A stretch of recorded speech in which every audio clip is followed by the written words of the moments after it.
Hey, salut à tous et bienvenue dans War Hobbies, votre émission de hobby, de Warhammer et de peinture. Eh ben, ça faisait un bon bout de temps déjà.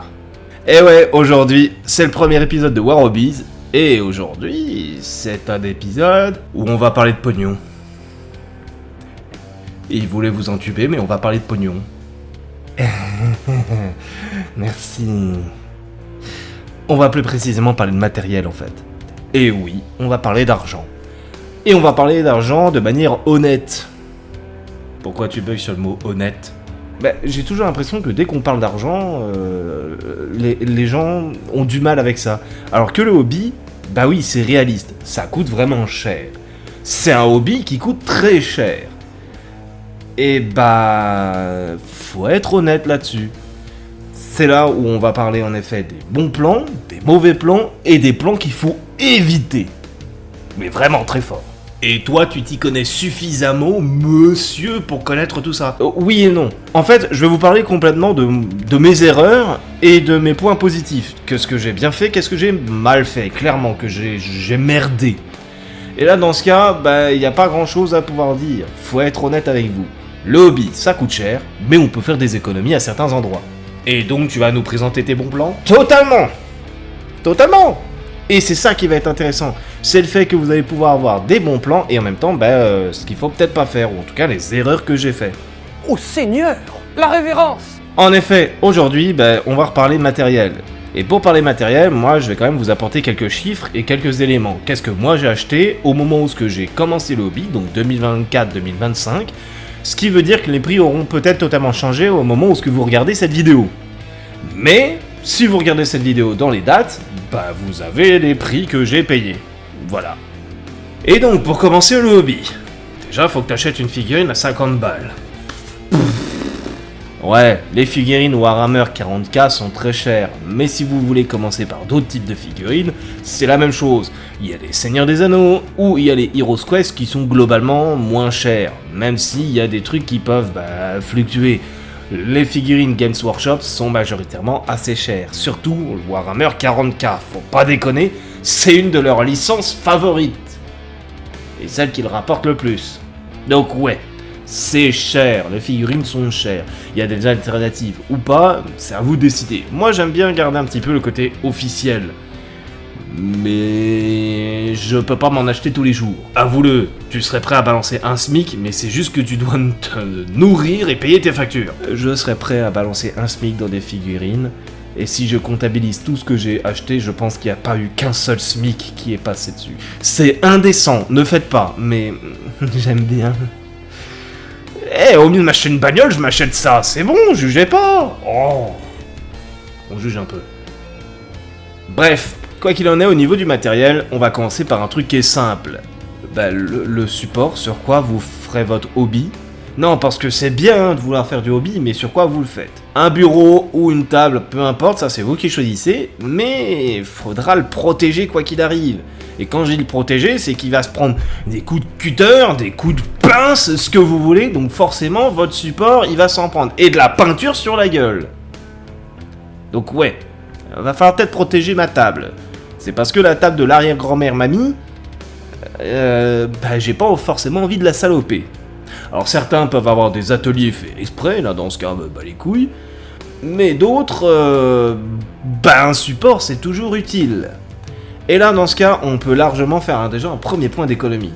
Parce qu'entre les supports qui valent hyper cher et ceux qui ne tiennent pas la route, on peut aller regarder ce qu'il fait de manière globale. Dis-moi, tu vas vraiment nous présenter du matériel là ? Ouais. Oui, pourquoi ? Donc tu vas présenter avec le setup de live ? Oui, encore une fois, oui, je vais utiliser le setup de live, mais c'est quoi le problème ? Venez en live alors ! Tous les vendredis de 18h à 20h, on est en live ! Cette auto-promo est d'une finesse, mon gars. Même un éléphant dans un magasin de porcelaine serait plus subtil. Mais venez ! Quoi qu'il en est, en effet, on va passer de temps en temps sur le mode live et sur le mode vidéo normal. Parce que c'est vachement pratique, parce que je peux vous montrer le matériel de manière plus précise et parfois un peu plus de meilleure qualité que juste là comme ça, avec les papates. Ça marche pas.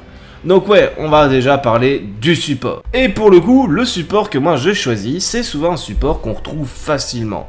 Lui, comme vous pouvez le voir, il a déjà bien vécu. Entre les bouts de colle, la peinture qui lui est arrivée sur la gueule, les trous à gauche à droite à coups des coups de cutter, hein, on peut pas le dire autrement, des couteaux de modélisme, on se retrouve facilement avec du matos dessus, qui l'explose la plupart du temps.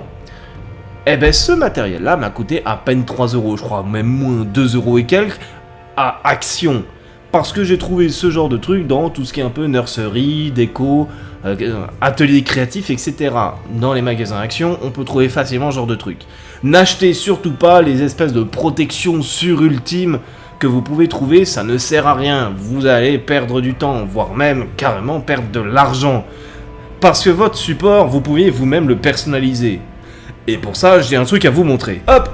Dans mon support, si l'autofocus veut bien se faire, j'ai souvent moi-même besoin de temps en temps pour mes décors, vouloir avoir des endroits où je peux caler mon matériel sans être emmerdé. Quand je vais créer des supports, les socles, j'ai besoin de temps en temps pouvoir m'appuyer sur quelque chose pour faire en sorte de ne pas mettre de la peinture n'importe où et faire en sorte que ça se tienne bien. Un exemple est plus parlant, ce balistus, j'ai dû pas mal créer de petits éléments. Le socle, j'ai dû créer quelques éléments de décor supplémentaires et pour ça, rien de plus simple, j'ai dû venir le caler. Si je reprends ici au niveau de l'endroit, je me mets littéralement face à ma petite création et c'est facile. Et ça, je l'ai fait avec de la colle chaude, un pistolet à colle et des touillettes de café. Ouais, des touillettes de café. Littéralement, ça m'a coûté 3 fois rien pour pouvoir me créer un cal socle avec un angle droit. Bon, j'avais aussi besoin du équerre, mais ça, globalement, tout le monde en a. Le moindre écolier en a un. Donc ouais, trouver un socle et plutôt un support pour le hobby, c'est vachement plus simple. On se retrouve souvent avec des trucs parfois trop chers pour ce qu'on en aura besoin. Prenez un truc solide, suffisamment capable de pouvoir résister à vos manipulations. Clairement, c'est le genre de truc qui coûte parfois une blinde pour 3 fois rien. Vous allez le saloper, vous allez parfois l'abîmer, vous allez lui mettre de la colle dessus. Clairement, il va en voir de toutes les couleurs. N'achetez pas un truc qui vaut plus de 10 €, ça ne sert à rien. J'irais même un truc plus de 5 €, c'est déjà limite. Vraiment, votre matériel va en prendre un coup. Ça ne servira à rien. Aussi simple. Vous allez devoir le changer à un moment donné. Bref, une fois vous savez où vous allez pouvoir bosser. Votre figurine, elle est sur des grappes, genre comme ça. Ouais, ces grappes-là, elles sont avec des pièces dedans. Alors celles-ci ont été faites en live, je rappelle, tous les vendredis, de 18h à 20h. Oui, on a compris. Oui, elles sont avec des grappes. Et ces grappes, clairement, il faut bien enlever les pièces dessus. Et là, dans ce cas, il n'y a pas 20 000 outils pour ça. C'est les pinces.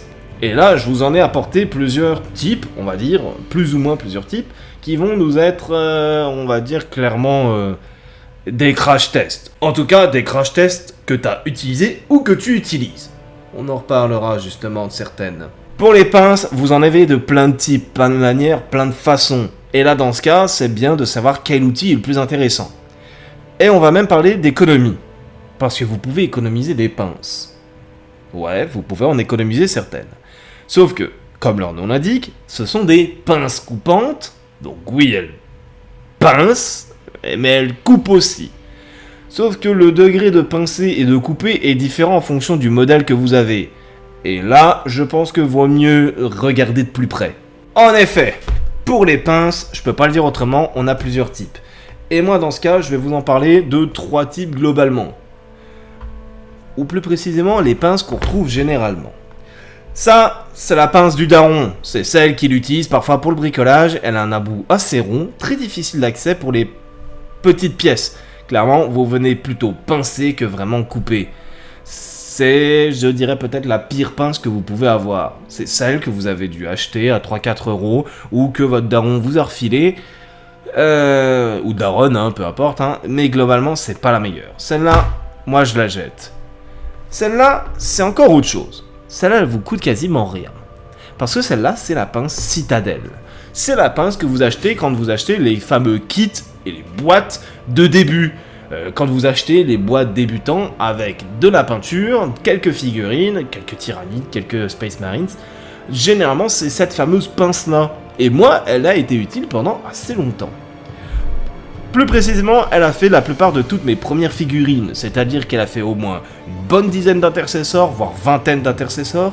Elle a fait une bonne partie des premières figurines qui justement ont été utiles. Sauf qu'elle a un désavantage, c'est sa coupe. En effet, la coupe est complètement affreuse. Et là pour ça, on ne peut que regarder. Quand vous allez couper, en fait, généralement, votre pince va être pas mal en tension. Quand vous allez commencer les premières coupes, c'est ce qui va se passer. Comme montré à l'écran, là je vous avoue, je vous filme un petit peu ce qui se passe, vous allez avoir, comme vous voyez, une coupure pas très nette. Là, j'ai commencé à forcer, la pince en fait, le côté blanc a énormément de place et surtout il déchire en fait ma grappe. Donc imaginez ça près d'une pince, près d'un endroit où vous devez couper de manière précise. Voilà ce qui se passe quand vous commencez à couper avec ce genre de pince. Pour le coup, au creux de ma main, vous voyez largement la découpe. La découpe à droite, je l'ai essayé de la faire en 2 fois un peu plus minutieusement. Celle-ci, la première découpe, a été faite de manière plus brutale, comme ce qu'on pourrait faire en temps normal, je dirais, quand on achète sa première figurine.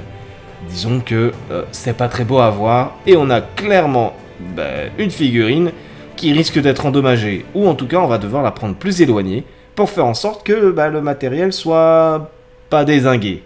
Moi, ma pince favorite, c'est celle-ci. C'est une pince de la marque Army Painter qui justement m'a beaucoup servi. En tout cas, me sert encore énormément. Elle est vendue même avec un petit cash. Et pour le coup, rien de tergiversé. Je vais vous montrer de quoi elle est faite. Comme dit précédemment, la pince est plutôt bonne à prendre en main. En tout cas, moi, elle me plaît beaucoup.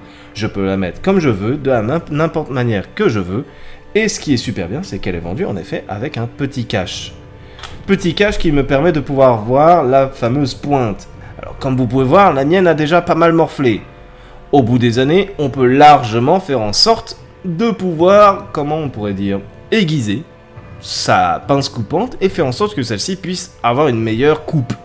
La mienne a déjà pas mal morflé. Si je prends déjà la découpe, je peux plus facilement aller dans des endroits à cause d'un côté beaucoup plus plat. Comme montré sur l'écran, ça va beaucoup plus simple. Et ma coupe est vraiment beaucoup plus nette. En ce qui concerne la découpe d'une pièce, c'est tout autant plus simple. L'appréhension est beaucoup plus simple et la coupe est déjà beaucoup plus nette. J'ai fait une coupe un peu en biseau et clairement, ça se voit. Alors oui, ça reste une pince, ça pincera toujours un peu. Mais on est complètement différent de ce qu'on avait avant. Si on compare les deux morceaux, voilà le résultat. On essaie de faire le focus. Vous comprenez tout de suite le problème. La pince Citadel risque d'arracher plus facilement. La pince Army Painter qui vaut naturellement beaucoup plus cher. Elle va bien meilleure coupe. Elle va couper bien mieux. Et là dans ce cas, il n'y a pas 36 000 solutions. La pince la plus chère pour le coup a vraiment eu un intérêt. Je l'ai acheté plus d'une vingtaine d'euros. Vous allez me dire, au secours, 20 € pour une pince. Ouais, mais ça m'a fait gagner énormément de temps. Je ne l'ai pas acheté au début. Je me suis fait la main avec ma première pince. Et là, pour le coup, c'est là où ce que je vous dis. N'achetez pas tout de suite le meilleur matériel. Ça ne servira à rien. Vous ne savez pas si vous allez continuer. Achetez, faites avec déjà le matériel de base et dites-vous qu'est-ce que je vais faire par la suite. Et ensuite, voyez si vous voulez investir. D'abord, je teste. Ensuite, je regarde qu'est-ce que j'ai réussi à produire le mieux que je pouvais. Et une fois que j'ai regardé ce que je faisais de mieux, ok, peut-être que j'investirai. Pas avant, ça ne sert à rien. Vous allez bouffer du temps, de l'argent et de l'envie. Malheureusement, acheter tout de suite le meilleur matériel, c'est pas une bonne idée. Moi, la mienne, elle a été littéralement inspirée de ce que avait proposé à un moment donné AS Miniature, qui est un autre vidéaste sur le painting. J'ai été très satisfait de ça. Alors je pourrais me dire j'achète encore la gamme au-dessus, mais pour l'instant elle me suffit largement. Et j'arrive à faire des super coupes super droites. Bon, ok. T'as découpé ta grappe, tu es protégé, ok ça marche, je suis d'accord. Mais maintenant faut coller. Ouais, pour les cols, il y a plusieurs équipes. Moi personnellement, je suis type bourrin. Il me faut une colle et je veux qu'elle tienne très fort, donc elle tiendra très fort. Disons que généralement je suis assez sûr de ce que je veux coller ou pas. Je sais précisément à quoi ma figurine va ressembler, et donc j'ai pas besoin de me dire tiens, et si un jour je devrais l'enlever et tout ça. Non, moi je m'en bats les couilles. Pour le coup, j'achète des colles qui tiennent fort. Très fort celle-là. Eh ben, dans ce cas-là, il y a quand même des solutions. Soit vous achetez en effet les colles Citadel et les colles plastiques, soit vous achetez des colles avec des embouts fins. Et en effet, vous n'avez pas ce problème-là. Cette colle-là, c'est une colle avec un embout fin, en effet. Et on va en reparler 2 secondes. En effet, les colles que j'utilise, c'est de la colle qui, pour le coup, c'est de la super glue hyper forte. C'est pas ce qui est généralement utilisé par le hobby. Généralement, on utilise des peintures, des colles qui sont faites pour la peinture sur figurine. Donc, généralement, elles ont un embout encore plus fin que ça. Mais moi, je suis un bourrin. J'aime bien pouvoir avoir mon petit pâté de colle où je pose un tout petit point de colle et je y vais. Alors, je suis assez minutieux pour pas avoir de problème, mais il y en a certains, je sais que vous allez avoir besoin de guides. Dans ce cas, en effet, les peintures Citadel, même si je les trouve un peu chères. Enfin, les peintures Citadel, les colles Citadel, mais les peintures, on en reparlera aussi. Les colles Citadel sont chères, mais ce genre d'alternatives sont aussi cool. En tout cas, moi, j'aime bien. Elles me coûtent à peine 5€ et c'est de la colle quasiment industrielle. Elles sont vraiment pas très chères. Dans les magasins de bricolage, en tout cas chez Bon Petit Bricoleur du coin, j'arrive à en trouver. Elle m'a plutôt été efficace et à vrai dire, j'ai rien à redire. Donc la colle, c'est un peu comme vous le voulez. Mais attention, pas de gros embouts, sinon votre figurine va finir moche. C'est dur de vous conseiller des colles à proprement parler. Certaines ont des bouteilles stylées, d'autres ont des bouteilles complètement neutres. À vrai dire, regardez en fonction du budget que vous voulez, et aussi parfois de l'avis des utilisateurs. Moi personnellement, j'utilise ce genre de colle parce que c'est toujours ce que j'ai été habitué à utiliser. Mais bon, c'est des colles qui justement sont, attention, toxiques, ou en tout cas dangereuses et irritantes. Toujours. Faites gaffe comment vous les utilisez, comment vous les manipulez. Si vous êtes un minot, au cas où, demandez à papa-maman si vous n'êtes pas trop loin. Ou un frangin qui sait y faire, qui vous a payé un jour une boîte de Warhammer. Demandez-lui au cas où. Je dirais, votre figurine, elle est dégrappée. Vous avez réussi à la monter sans vous coller les doigts. Bon déjà, c'est une très bonne chose. Bravo, votre figurine ressemble globalement, si j'en prends une, à ça. Je vous montre de plus près. Elle ressemble globalement à ça. Votre figurine, elle est montée. Parfois, vous avez fait un décor. Ça peut se faire. Genre, comme ça. En effet, moi j'ai une moto qui décide de grimper sur une rampe. Alors, je ne l'ai pas entièrement collée, parce que je vais justement vous parler de ce qui va se passer après. Mais globalement, vous pouvez faire des décors, faire des trucs. Moi, c'est du carton, du bois et une paille. Et globalement, j'ai fait un décor. En effet, c'est faisable, vous pouvez largement faire votre décor comme vous voulez. Et là, dans ce cas, il vous reste une étape hyper importante. La peinture.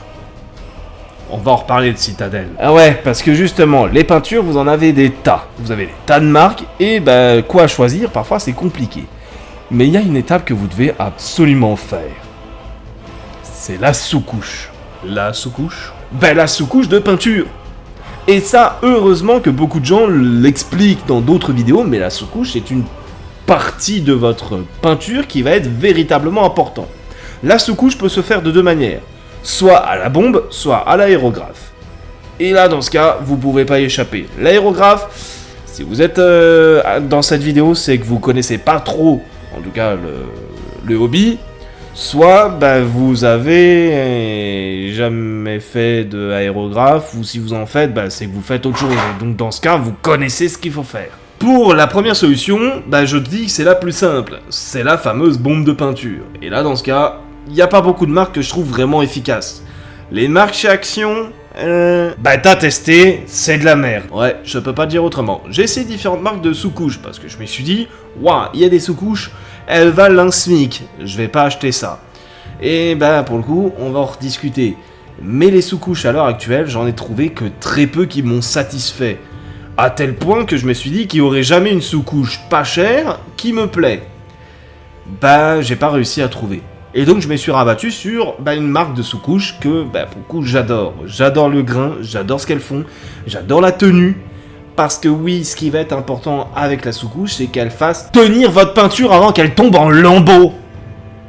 Ouais, littéralement c'est à ça que ça va servir votre sous-couche. Vous allez sous-coucher votre peinture et votre peinture va rester sur votre figurine. Contrairement à tenter de peindre votre figurine, à voir que celle-ci finir à partir en lambeaux dès le moindre toucher extérieur et que votre peinture s'écaille à donf.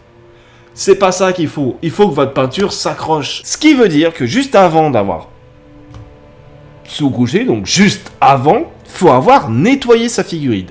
Je conseille un peu d'eau avec du savon de Marseille, une petite brosse et y aller tout doucement à essayer de nettoyer votre figurine. Votre figurine est nettoyée parce que parfois il reste un petit côté gras sur les figurines. Et là dans ce cas, faut que ça adhère bien, le gras ça adhère pas. Donc nettoyer les figurines toujours un petit coup, on sait jamais. Une fois que cette étape est faite, passez à la sous-couche. Et ouais, la sous-couche Citadel, j'en parle, mais personnellement, c'est une de mes favorites. Moi, personnellement, je peins une armure qui est noire et qui a des aspects très intéressants sur le camouflage et sur la discrétion et sur le côté un peu sombre. Donc j'ai choisi une sous-couche Citadel, précisément la Chaos Black. Certains me diront, sous-coucher en noir, c'est une mauvaise idée. Moi, personnellement, la sous-couche en noir m'a fait gagner du temps sur mes peintures de base. Parce que ma peinture de base, j'ai pas besoin de trop m'y attarder dessus.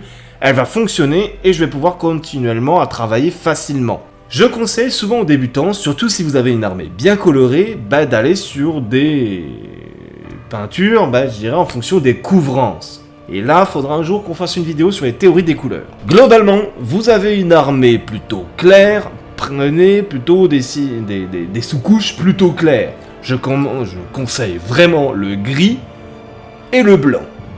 Si vous avez des armées beaucoup plus sombres, qui ont besoin d'avoir parfois des salissures ou ce genre de choses, pourquoi pas opter pour des sous-couches noires. Mais là, pour le coup, on reverra, on en reparlera des théories des couleurs.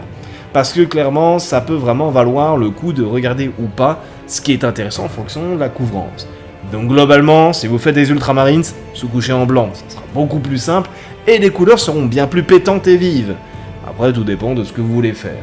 Si en effet vous voulez peindre des Ravengard, la sous-couche noire est pas trop mal. Tout dépend de ce que vous allez avoir comme figurine ou comme couleur dominante de ce que vous allez avoir. Moi personnellement, je sous-couche très souvent en noir parce que j'aime ça. Ma conjointe, qui elle joue Tyrannide, elle a fait une ruche violette.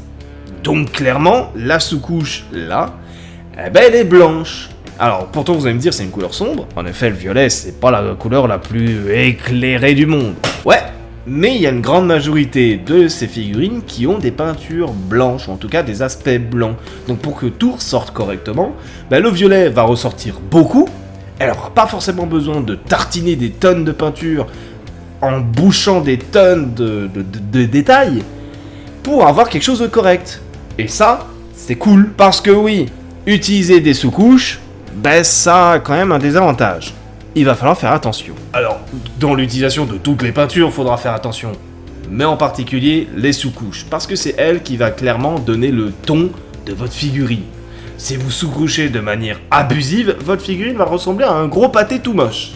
Par contre, si vous sous-couchez de manière unie et claire, on va dire de manière correcte, votre figurine va avoir tous les détails.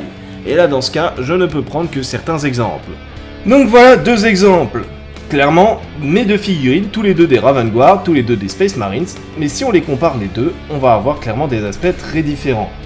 Si je prends ce premier Space Marines, qui est donc littéralement un de mes premiers, on voit clairement que la sous-couche déjà sur le bas a énormément bavé, elle est devenue très granuleuse, et parce que je n'avais pas respecté les distances. Clairement, j'ai bouché des tonnes de détails, mon pauvre Space Marines a étouffé sous la sous-couche. J'ai essayé de le rattraper, mais terrible. Ici, ce Space Marines, qui est donc un Eliminator, avec de nombreux détails, comme les petits crânes ici, j'aurais fait la même, j'aurais bouché des tonnes. Regardez les sacoches, regardez les détails, ils ont clairement réapparu. La sous-couche était beaucoup plus fine. Votre sous-couche, vous devez la tenir à un certain niveau, c'est-à-dire que comme ce qui est indiqué, c'est pour ça que j'aime bien les peintures Citadel, vous avez des petits pictogrammes. On vous dit la température de comment la conserver, on vous dit le temps qu'il faut secouer comme un malade. Je vais éviter de le faire pour le micro. Je vous tiens en respect. Il n'a pas pu s'empêcher, désolé. Sinon, je reprends les explications. Globalement, on va vous dire également de la tenir à distance. Personnellement, je vous conseille une distance d'à peu près entre 20 à 40 cm. Disons que pour les pièces qui demandent, on va dire comme des coques de vaisseau ou ce genre de choses, 20 cm ça peut aller. 40 c'est plus pour ceux qui auront des petits détails. Exemple, des petites figurines, c'est bien de les peindre avec une distance un peu plus grande. Vous allez certes avoir un nuage de peinture, ce qu'il faudra d'ailleurs vous mettre sous une hotte ou en tout cas sous une hotte à peinture ou en tout cas à l'extérieur pour éviter de vous asphyxier, vous avez compris le concept. Disons que c'est pas très bon pour la santé. Bref, vous avez compris le concept. La sous-couche, c'est une étape importante. Et en faisant ça, vous éviterez tout simplement de bouffer les détails de votre figurine. Les petits détails, ce qui fait en sorte de la rendre jolie et attrayante. Les détails sont cool dans les figurines. Si vous ne l'avez pas compris, c'est que vous avez sûrement beaucoup trop sous-couché. Bon, maintenant que vous avez dégrappé, que vous avez collé, que vous avez sous-couché, il vous reste à peindre. Et là, dans ce cas, un de mes plus grands conseils. Je ne peux vous dire que ce conseil-là ultime. La palette humide. Ouais, la palette humide. Certains connaissent les palettes. Vous savez, ces espèces de trucs où ce qu'on mettait en art plastique quand on était au collège. Eh ben ouais, on prenait la peinture, on la mettait sur notre travail et youhou, on avait fait plein de jolis trucs. Sauf que la peinture, dans ce cas-là, elle est sec. C'est-à-dire que vous avez juste le mélange, pigment, plus substrat. Alors généralement, le substrat, c'est une solution... C'est les peintures acryliques, par exemple. Eh ben souvent, les peintures citadelles ou les peintures, de manière globale, dans le monde de la peinture de hobby, c'est des peintures acryliques. Et souvent, elles ont un problème. Elles sèchent assez rapidement. Clairement rapidement. C'est-à-dire que généralement, vous avez fait 3 retouches, on va dire ça comme ça. Et généralement, votre peinture a déjà devenu un peu l'aspect pâteux. Et bon Dieu, ça sur le pinceau, au secours. Vous allez flinguer les pinceaux en plus. Mais donc la palette humide, c'est une palette qui justement est... humide. Enfin, il y a de l'eau dedans. Et rien de tel que vous la montrez, cette fameuse palette humide. Ceci est ma palette humide. C'est une Red Grass. Clairement, certains diraient que c'est une palette qui est très chère. Oui, elle est chère. Elle est assez chère, je dirais même peut-être que c'était une des plus chères du marché à certains moments. Mais je le savais pas. Comment dire ça ? En me baladant un petit peu sur Amazon, je cherchais tout simplement des palettes humides. Et sur le coup, j'ai regardé celle-ci, et celle-ci m'a tout de suite plu. J'ai adoré son système de fermeture, qui est avec un élastique. Celle-ci possède un joint, possède des mousses et des papiers spéciaux. Alors c'est ce qu'on appelle du papier wax, pour ceux qui connaissent. C'est les mêmes papiers que les restaurateurs utilisent. C'est un papier qui possède une surface un peu cirée et une surface un petit peu rugueuse en dessous. Globalement, c'est ce que j'ai pris. J'ai pris cette palette-là, et c'était ma toute première palette humide. Je ne savais pas qu'on pouvait fabriquer sa propre palette humide avec une éponge, une palette sèche et du papier cuisson. Littéralement. C'est-à-dire pour ces 3 trucs-là, vous avez une palette humide pour moins de 5 €. Je le savais pas. Et clairement, je me dis, j'aurais pu éviter de payer ça très cher. Je l'admets, ça m'a déjà coûté un peu plus de 15 balles, il me semble, à l'époque. Très cher pour un truc il peut être inconsommable. Votre palette peut être abîmée, peut devoir être changée, la mousse peut moisir. Globalement, c'est le problème de la palette humide. Et surtout, c'est que les feuilles pour tout simplement rechanger la peinture, elles coûtent assez cher. Et ça, c'est le problème. Vous allez avoir beaucoup de matériel à utiliser.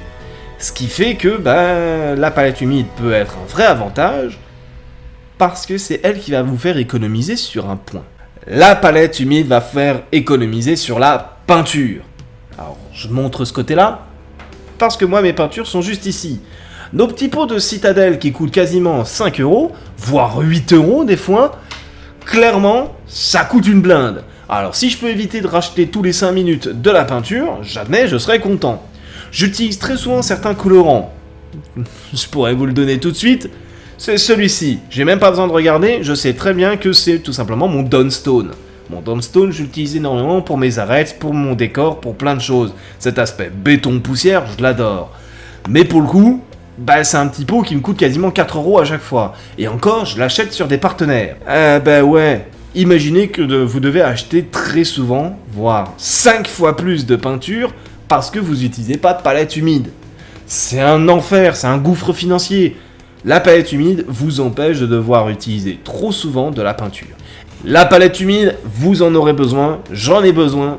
Tout mec qui fait du hobby en a besoin. Elle est utile, elle est pratique et vous pouvez en avoir pour pas cher. Ou vous pouvez faire comme moi, en acheter une qui, pour le coup, me satisfait. Parce que, en effet, j'ai pas eu de problème de moisissure. Les feuilles me durent pendant très longtemps. Le joint qui me permet, en effet, de faire le tour de ma palette est vraiment solide. C'est-à-dire que je n'ai pas eu de problème de jointure depuis que je l'ai. Et ça fait maintenant plus d'1 an et demi sans aucun souci. Palette humide, beaucoup trop bien, beaucoup trop stylé. Bon, parlons du vif du sujet. Pour peindre, il faut des pinceaux. Et là, pour le coup, je peux vous donner plusieurs astuces. Au début, achetez surtout pas des pinceaux de qualité. Ça sert à rien. Vous allez les défoncer. Les pinceaux, vous allez en racheter souvent. Et ouais, vous allez mettre souvent 15 balles dans des pinceaux. Alors, pour ça, faut quand même plusieurs solutions. J'aime bien, moi, éviter le gâchis. J'aime bien éviter que mes pinceaux se fassent dézinguer au bout d'une semaine. Et dans ce cas, je peux pas vous dire d'autre solution que... Attention, faites-y. Faites-y attention. Ouais. Mes pinceaux, moi pour le coup, c'est une petite série de pinceaux que j'ai acheté sur Amazon pour quasiment 3 fois rien. J'ai des pinceaux où ce que j'ai adoré leur prise en main. Leur prise en main est assez simple. C'est des pinceaux en bois et qui justement ont un petit capuchon. Gardez les capuchons, c'est super important surtout quand vous allez les stocker. Les pointes sont belles, les pointes sont propres, mais justement, faites attention. Moi personnellement, je fais très attention à mes pinceaux parce que je les nettoie souvent. Là, celui-là, il est souvent utilisé. Et donc, qu'est-ce que je fais pour les nettoyer? J'utilise du savon de Marseille. Je prends mon savon de Marseille, je vais venir avec ma pointe de pinceau, comme si j'allais peindre du savon de Marseille. Je nettoie comme ça tranquillement et je passe à l'eau claire mes pinceaux. Ces pinceaux m'ont coûté une dizaine d'euros sur Amazon. Ils sont pas très chers, j'adore leur prise en main et c'est des pinceaux que je sais que je vais souvent changer. Je n'achète pas de pinceaux en poil naturel. Ils sont pourtant meilleurs, ils sont pourtant super de qualité, ils ont des pointes qui durent super longtemps, mais j'ai du mal à entretenir mes pinceaux correctement. Je suis un peu trop bourrin, je le sais très bien, je mettrai pas autant d'argent là-dedans. Mais par contre, ils me plaisent ceux-ci. Ils ont un côté assez esthétique, un côté aussi joli. Moi j'aime bien mes pinceaux, mais certains pourraient choisir des pinceaux plus classiques. Ce genre de pinceaux, les pinceaux que je dirais Army Painter, Citadel, etc. Moi, j'en utilise que quelques-uns pour le métal, parce que mon métal, je peux y aller un peu plus bourrin, il est moins efficace, donc j'ai quelques pinceaux que j'aime bien, mais c'est pas les meilleurs pinceaux. D'ailleurs, pourquoi j'ai du pinceau pour du métal et pinceau pour, je dirais les peintures classiques? Ça, c'est simple. Plus précisément, les pinceaux, vous allez devoir en avoir 2 types. Un, si vous faites de la peinture normale, je dirais des layers, des bases, etc. Et un, quand vous allez faire de la peinture avec de la paillette, et justement, des peintures, ce qu'on appelle souvent métalliques. Peinture normale, j'utilise cela. Peinture métallique, j'utilise souvent des autres. Souvent des bien différents pour pouvoir être sûr de ne pas les mélanger. Mais là, pourquoi? Parce que les peintures métalliques, elles ont un aspect assez particulier. Elles foutent des paillettes partout. Vous allez prendre votre peinture, elle est remplie de paillettes, vous allez la diluer, les peintures vont littéralement baver. Je rappelle, la peinture c'est de la chimie, c'est des solutions. Vous prenez du pigment, des paillettes et une solution qui permet de mélanger le tout. Vous avez de la peinture. Alors imaginez si vous prenez la peinture normale avec celui-là, puis vous reprenez de la peinture métallique avec le même pinceau, et vous essayez de reprendre la peinture normale. Quel est le problème? Les paillettes vont se mélanger à votre peinture normale. Parce qu'elles sont mélangeables, elles sont solubles, donc c'est pas bon. Donc vous allez niquer des pots de peinture. Des pots de peinture qui ne doivent pas avoir de paillettes, ils vont en contenir. Chiant. Les pinceaux, achetez-en, c'est pas grave. Faites juste en sorte de ne pas prendre des pinceaux qui clairement seront mauvais. C'est-à-dire en une utilisation, vous voyez déjà la pointe se défoncer. C'est triste, mais ça arrive. Pour éviter les drames de mélanger les paillettes avec les non-paillettes, il vous a vous avez besoin d'un truc. Ouais, j'ai pas besoin de bugger. C'est un truc qu'on n'y pense pas, mais on doit rincer de temps en temps son pinceau, justement, pour éviter que le pinceau a des gros pâtés de peinture. Pour faire ça, il n'y a pas 36 000 solutions. C'est le pot à peinture. Et le pot à peinture, inutile d'en acheter des trucs à 20 000 euros. Hein. Ça suffit. Je l'ai acheté à 3 euros à Action. Il a morflé. Changez souvent votre pot à eau. Toi, je pense qu'on va te changer bientôt. Mais sinon, vous avez une solution, je dirais économique. Disons que quand j'ai acheté mon pot de peinture, je me suis dit, oh super, je vais commencer à peindre. J'ai fait mes bases et ensuite j'ai vu les peintures métalliques. Je me suis dit, merde, il y a des paillettes dedans. J'ai eu le moment de me dire, je vais pas foutre là-dedans, je vais avoir des paillettes là partout. Je suis un peu autiste sur le bord, c'est-à-dire que moi j'avais déjà ce conseil-là dans ma tête avant même de voir. J'ai eu un problème, je me suis dit, merde, j'ai pas de pot à eau, j'ai pas de deuxième pot à eau. J'ai regardé ce qui était autour de mon bureau. Ouais, c'est une bouteille d'Evian ou de je sais pas quoi que j'ai coupé. Ça marche, ça fait un pot à eau. C'est celui que je me tiens depuis 1 an et demi. J'ai pas racheté de pot à eau spécial pour les métalliques. Non, mais je suis débile, désolé. Mais, voilà. Quoi qu'il en est, vous pouvez voir que vous pouvez faire des économies. À peine 60 centimes ou 3 euros, allez. Vous pouvez même pas acheter de pot à eau et couper une bouteille. Bon, au moins vous aurez un pot à eau. Mais les pinceaux, faites attention quand même à ce que vous voulez acheter. Prenez quelque chose qui vous tient quand même en main. Il y a un dernier ustensile que j'ai pas parlé quand même. Mais qu'il faudra en parler parce qu'il est quand même hyper important. Et c'est la prise en main qui m'y a fait penser. Cet ustensile, je l'utilise en plus tous les jours sans même m'en rendre compte. Et à tel point qu'il est intégré dans ma mémoire. J'ai souvent besoin d'un truc qui coupe ou un truc qui a besoin de gratter un truc, machin quoi. J'utilise tout de suite un outil. Cet outil, c'est le couteau de modélisme. J'aurais dû en parler quand on avait parlé justement de dégrapper ou de nettoyer les figurines. Parce que nos figurines, elles ont souvent sur les grappes une espèce de petite tranche. Comme on peut voir sur cette figurine, il y a de nombreux éléments qui peuvent être par exemple nettoyés ou devoir être nettoyés. Comme ici avec la pointe de mon couteau. Généralement, le couteau de modélisme, vous allez l'utiliser dans cette situation-là. C'est-à-dire que vous allez venir récupérer de la matière en le grattant, généralement, sur votre figurine. C'est-à-dire que vous allez venir nettoyer votre figurine et la platir, entre guillemets, quand il y a du relief. Ce genre de nettoyage est fréquent, surtout quand vous avez des pièces particulières où vous devez généralement enlever un peu de matière pour découper, modéliser, ou enlever justement des éléments qui restent sur votre figurine. Si je prends cette roue, vous voyez une légère ligne qui se trouve souvent sur le bord. Cette ligne, pas le temps de négocier, faut la nettoyer. Vous allez prendre chaque élément, un à un, et venir nettoyer en dessous, en grattant une partie de la matière. En faisant ça, vous allez généralement enlever cette petite couche de plastique qui est en fait la trace du moulage de votre figurine. Et en l'enlevant, au fur et à mesure, vous allez pouvoir gratter cette petite ligne.